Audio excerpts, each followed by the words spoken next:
दोस्तों नमस्कार। आज का इस वीडियो में सुशांत सिंह राजपूत के हत्या मामले में जो 2 दिन का लेटेस्ट अपडेट है उसका विस्तृत विश्लेषण करेंगे। हमारे साथ अंत तक बने रहिए।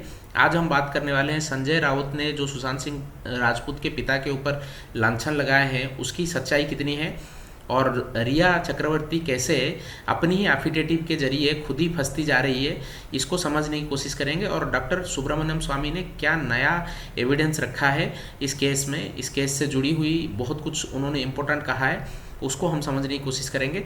तो हमारे साथ अंत तक बने रहिए। चलिए शुरू करते हैं। दोस्तों 2 दिन पहले शिवसेना के स्पोक्स पर्सन और राज्यसभा सांसद संजय राउत ने सामना में एक आर्टिकल लिखा। उन्होंने लिखा कि सुशांत सिंह राजपूत के पिता के साथ सुशांत सिंह राजपूत के अच्छे संबंध नहीं थे क्योंकि उन्होंने दूसरी शादी कर ली थी। ये भी उनका डिप्रेशन का कारण हो सकता है। इस तरीके का नैरेशन उन्होंने उसमें दिया और ना केवल नैरेशन दिया बल्कि बार बार इस बात को मीडिया में और दूसरे चैनल्स में दूसरे माध्यम से वो उठाते रहे। तो इसकी सच्चाई की तह तक हम गए हैं, इसको समझने की कोशिश करते हैं। सुशांत सिंह राजपूत के माताजी का देहांत 2002 में हो गई थी और जाहिर है कि सुशांत सिंह राजपूत हमेशा से उनको मिस करते रहे हैं। ये उनके बहुत सारे पोस्ट से पता चलती है। लेकिन यहाँ ये सच्चाई हम आपको बता दें कि सुशांत सिंह राजपूत के पिताजी ने उसके बाद कोई शादी नहीं की है। लेकिन यहाँ पे बात उठती है कि संजय राउत जो शिवसेना के स्पोक्स पर्सन है उनको उनकी शादी में इतना इंटरेस्ट क्यों है। और वो जो कंस्पिरेसी थ्योरी जो बता रहे हैं कि 2002 में किसी की माताजी की देहांत हो जाए और 2020 में आके उस टॉपिक को लेके वो सुसाइड करे, तो ये कहीं ना कहीं शिवसेना के मंशा पर सवाल उठाती है। और ये सवाल उठाती है कि डेफिनेटली जो बात उठ रही है कि दिशा सालियान के हत्या के दिन उनके जो पार्टी में कोई ना कोई शिवसेना का मंत्री या उनके परिवार के सदस्य मौजूद थे, तो ये थ्योरी कहीं ना कहीं सच्चाई दिख रही है। ऐसा लग रहा है कि उस सच्चाई को छुपाने के लिए हो सकता है कि इस तरीके का कंस्पिरेसी थ्योरी वो निकालने की कोशिश कर रहे हैं। लेकिन नीरज बबलू जो सुशांत सिंह राजपूत के कजिन हैं, उन्होंने ये बात कहा है कि संजय राउत इमीडिएटली मीडिया में आके इसकी माफ़ी मांगे, अन्यथा उनके ऊपर डिफेमेशन का केस किया जाएगा। अब आते हैं दूसरे खबर पर। रिया चक्रवर्ती ने सुप्रीम कोर्ट में फ्रेश एफिडेविट दाखिल किया है जिसमें उन्होंने मीडिया ट्रायल को विरोध किया है और उन्होंने सीबीआई जांच के विरुद्ध भी अपनी बात रखी है। उन्होंने कहा है कि मुंबई पुलिस अच्छा काम कर रही है और सीबीआई जांच की ज़रूरत नहीं है, सीबीआई जांच को रोका जाए। तो इस तरीके का क्लेम उन्होंने किया है।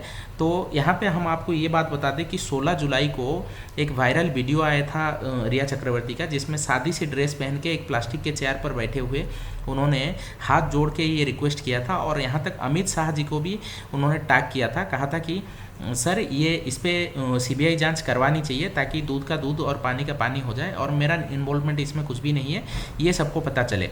तो सीबीआई जांच का मांग उन्होंने 16 जुलाई को उठाया था। और यहाँ अब जब सीबीआई जांच होनी तय हो गई है और सीबीआई की इसमें एंट्री हो गई है, तो सडनली इनका मना करना कि सीबीआई जांच नहीं होनी चाहिए, ये कहीं ना कहीं उनका जो इन्वॉल्वमेंट है उस पर सवाल उठाती है और ये कंफर्म करती है कि कहीं ना कहीं इनका इन्वॉल्वमेंट इस केस में बहुत गहरा है। तो सच्चाई क्या है ये तो पुलिस और सीबीआई निकालेगी। अब आते हैं तीसरे खबर पर। बीजेपी नेता और राज्यसभा सांसद डॉक्टर सुब्रमण्यम स्वामी ने ट्विटर के जरिए सुशांत सिंह राजपूत से जुड़ी हुई बहुत सनसनीखेज खुलासा किया है। उन्होंने ट्विटर में लिखा है कि CBI will find it worthwhile to grill the doctor RC Chaupar municipal hospitals 5 doctors who did the autopsy according to the ambulance staff that took SSR's body to the hospital. SSR feet was twisted below the ankle.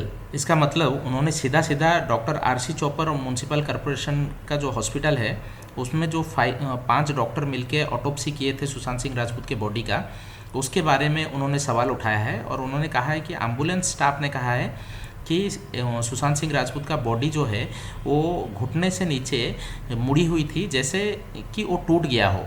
इसका detail investigation की बात उन्होंने कही है। उन्होंने कही है कि सीबीआई इसकी डिटेल तह तक चली जाएगी। तो इस तरीके का क्लेम उन्होंने किया है।